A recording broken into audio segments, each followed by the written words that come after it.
Every year, noted NFL media outlet Forbes puts out the list of the most valuable NFL teams. It's a ranking. It's fantastic. Basically, it's just, hey, how much are the Cowboys worth this year? How much are the Patriots worth this year? Blah, blah, blah, blah, blah. So we're going to dive on in. Title of this is Dallas Cowboys are the first franchise worth $8 billion with a B. And of course, this is on the heels of the Broncos being sold to Walmart for $5 billion, somewhere in there. Also, want to see where the Vikings are at? Of course, blah, blah, blah. No, I don't have ad blocker. Got to get one.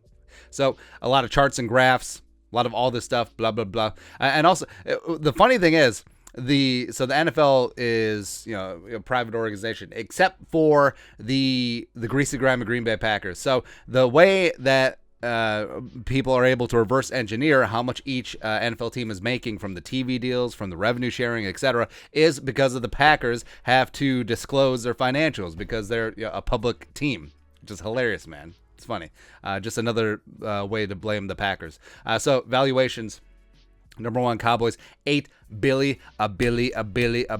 Where you do have to respect Jerry Jones because he's the ultimate marketer, and you have a team that hasn't been good since the mid '90s, and it's the most valuable NFL franchise. I mean, you have to respect the hustle, and also Jerry Jones did and does a lot of things that are outside the norm, where he's a little bit of a wildcat when it comes to revenue streams, where the NFL, they generally they get a league-wide apparel deal with Nike, or they do a league-wide beverage deal or whatever. But Jerry Jones came in, he had like a separate apparel deal in the 90s and 2000s with, I think it was Starter, I want to say. Also, he's doing deals with Dr. Pepper and all this stuff. So he's got all of these random deals. Plus, of course, he's got Jerry World. So he's got a multi-billion-dollar stadium that he owns, which is kind of crazy. So that's what pumps up the Cowboys' value. Not so much the product on the field.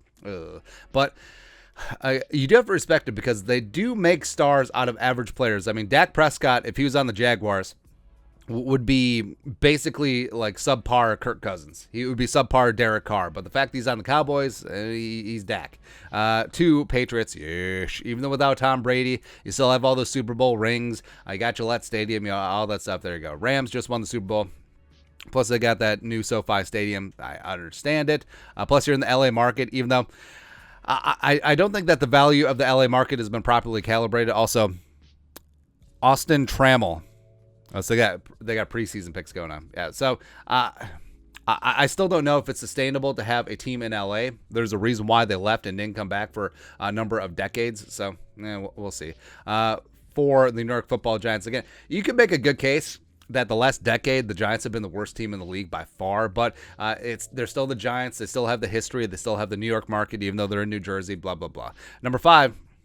So this one's surprising. You got the crooked Chicago Bears, where, I mean, the Bears, they do have history. They do have the 85 Bears.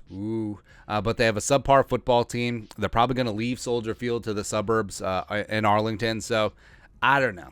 I don't know. Maybe this is just propped up because of Chicago being a large city and because they're going to likely own most of the stadium, if not all of it, in Arlington. I don't know. I don't get that one. The Commies check in at 6. Which I don't understand, man. Maybe this is flubbed up because Daniel Snyder's probably going to have to sell the team soon. Don't know. Jets, again, proximity, Woody Johnson, and all that stuff. Niners, again, big time in the Bay Area, even though they're in Santa Clara. They got Levi Stadium. The Raiders. Being in Vegas, I love it, man. I love it. Plus, you got the mystique. You got the history of the Raiders. Fully understand that. 10, the Eagles. Eagles a little bit surprising, even though, yes, they won the Super Bowl a couple years ago.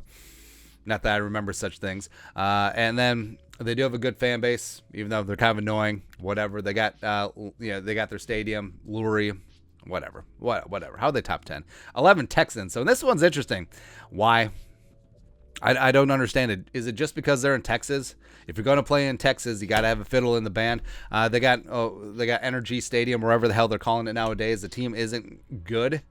I don't get this one. I don't understand why their value is so high. The Broncos, yes, the Broncos have had a history of success. They have a very good fan base, and also they're pointing in the right direction. Plus, they have Russell Wilson. One of the big reasons why they went for $4.65 billion to the Walmart family.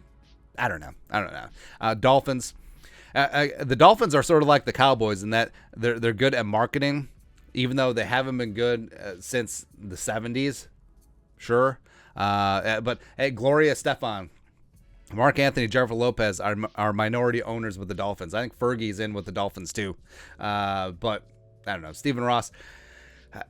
I don't think Stephen Ross is a good owner. I think that he makes a myriad of mistakes, not only just tampering, trying to get Brady and stupid Sean Payton, but also just the handling of coaches, the handling of GMs, personnel, whatever. 14 Seahawks. So this one is interesting because Paul Allen unfortunately passed away a number of years ago. So his team is being held by a trust, a lot like the Broncos were held in the Pat Bowlen Trust. So they may be the next team to sell, and it's interesting because the Seahawks, they won a Super Bowl, should have been two a couple years ago. They have a good fan base. They have, they carved out their own region of the country up in the Pacific Northwest. So I could see why they're valuable, but I don't know, man. 15, you got the greasy, grimy Green Bay Packers. Whatever. Owned by the people who have those sheets of paper that say, I'm a shareholder. Sure. Also got Packers legend. Who is this? Danny Davis. Represent the Packers. There you go. But operating income of $138.4 million. Must be nice. MBN. You got the Falcons at 16, which I don't get. I think the Steelers should be higher because you have all of the good things. You have recent success. You have stability. You have history. You have a great fan base. I don't know why Pittsburgh isn't ranked higher. And then you got the Vikings. So the Vikings got some history. Some good, some bad, but just under $4 billion. Now, the Wilfs bought the Vikings from Red McCombs in 2005 for $600 million, so that's a pretty good ROI. $600 million to $4 billion. That's right. Plus, they got US Bank Stadium, which is, it's weird. So US Bank Stadium was at year 8 because it opened in 2016.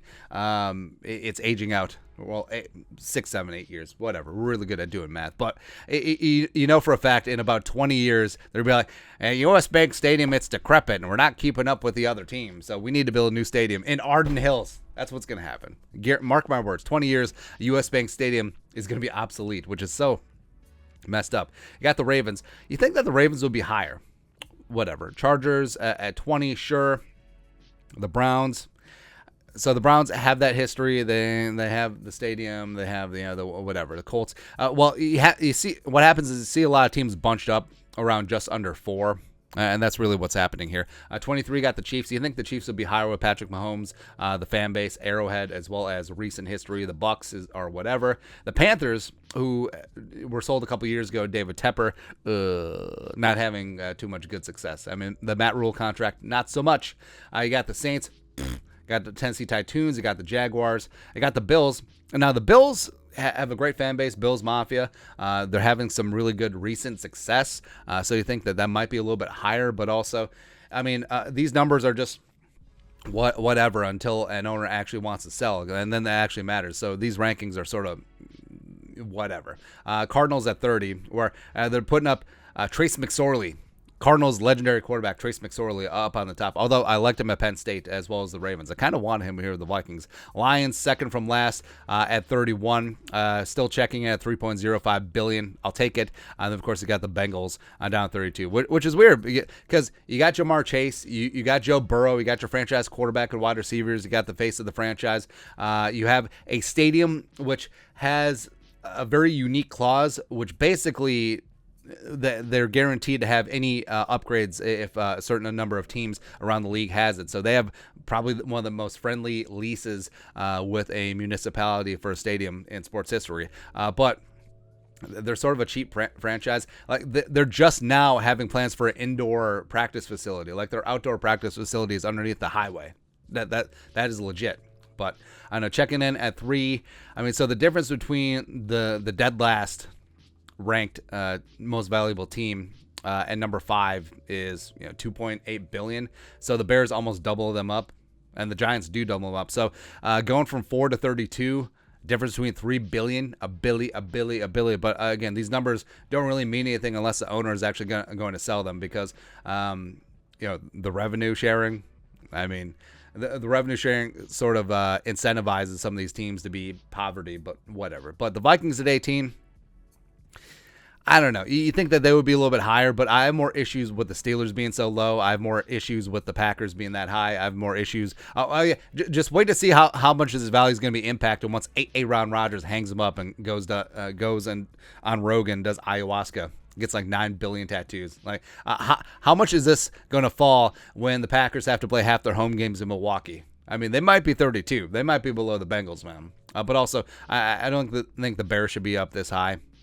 And the Rams, I think, are overinflated because of the Super Bowl last year, as well as the move to LA. But I think once that market gets properly calibrated, I think that their value will fall, probably more in line with the Chargers, and then the Patriots and the Cowboys. I fully understand. But your thoughts are thoughts. Take a look at Forbes' list and ranking of the most valuable teams in the NFL. Vikings checking in at 18, just shy of $4 billion. Do you agree? Do you disagree? Let us know your thoughts and our thoughts in the comment section below. Subscribe for daily Vikings takes. Want to support the work? Put a little something in the Venmo. But until next time, Skull Production Value.